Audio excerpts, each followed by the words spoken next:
مرة كده وجيت البقالة جنبني، قلت السلام عليكم. بالله يا صاحب المحل عايل كيف انت زي ما قلت تقول جاي يشحد وما رد علي. فتحت الثلاجة ما عبر. قلت له يا اخي اسمع، عندك عصير مانجا؟ تاني حمر لي بلا اي سبب. في اللحظة دي جات داخل البيت. صراحة هي سمحة يعني، سمحة واحد جينا على. قالت لي السلام عليكم. صاحبك دوش ونور العيون يتنطط، قال له اهلا ومرحبتين، نورت المحل والله، تفضلي تفضلي. قالت لي شكرا والله معلش يعني عندك تفر رصيد زين؟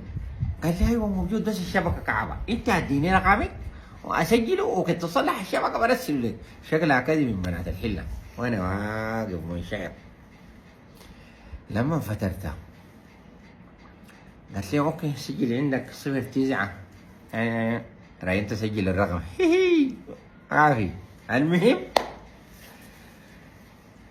هي بتملي فيه وانا بجنبها كده شايل تليفوني بسجل في الرقم برضه. ما تفهموني غلط، انا زول الناس والله، لكن زعلتني بس الحميره بتاعتي. المهم بعد البيت طلع شويه كده طوالي، لما ركبت من اتصلت عليه. ردت على قال لي الو منو معي؟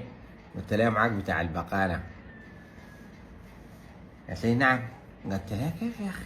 صراحة كده انا اول ما شفتك كسرتيني وعندك عيون سمرة ويا زول كبيت لها حنان تقيل. والله البيت الساعل. قالت لي دشني يا قليل ادب، يا ما عندك ادب، بتناس اصلية سودانية اصلية. انا قالت لي لا حوريك قلة الادب يا كلب. طلع عندها 9 اخوان. قالت لي الاخوان 9 يجوك هسه في البقالة يا حقير يا تافه.